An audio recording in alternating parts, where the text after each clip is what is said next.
nous sommes séparés avec madame le premier jour du confinement.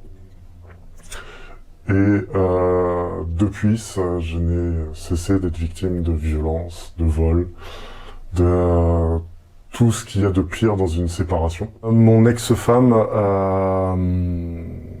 est entrée un soir dans la maison, a tout cassé dans la maison, et est allée déposer plainte le lendemain pour violence conjugale.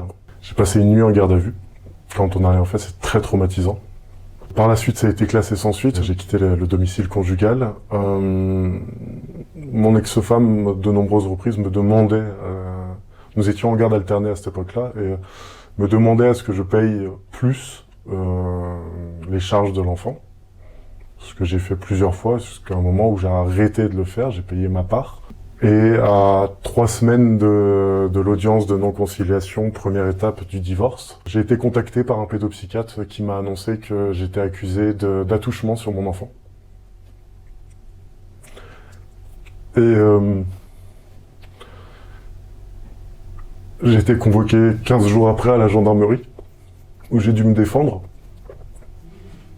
J'ai dû expliquer que je n'avais rien fait. Ma petite fille, lors de son interrogatoire, de sa déposition, a dit que son papa ne lui avait jamais fait de mal et qu'elle comprenait pas ce qu'elle faisait là. J'ai été privé de voir ma fille durant l'enquête. Pareil, ça a été classé sans suite, du fait notamment des dires de ma fille et d'un rapport du pédopsychiatre. Elle voulait me détruire. Et avait des difficultés à faire la part des choses entre la réalité et la fiction. Au sorti de l'audience de non-conciliation, nous avons remis en place la garde alternée, qui s'est très bien passée pendant 1 mois. Et malheureusement, le JAF, donc 1 mois après cela, a arrêté la garde alternée et il lui a donné raison. Le soir où la décision a été rendue, j'avais ma fille.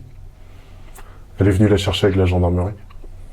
Aujourd'hui, privé, encore sanctionné doublement, un père qui veut être présent pour son enfant, c'est inadmissible.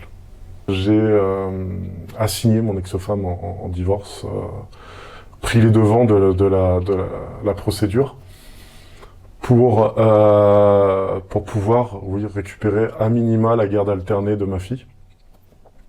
C'est dur, c'est très dur parce que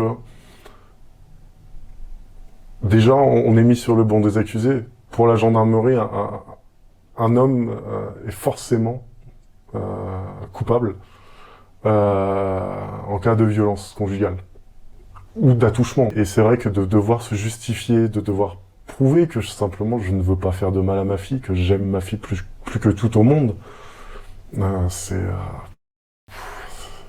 je souhaite ça à personne.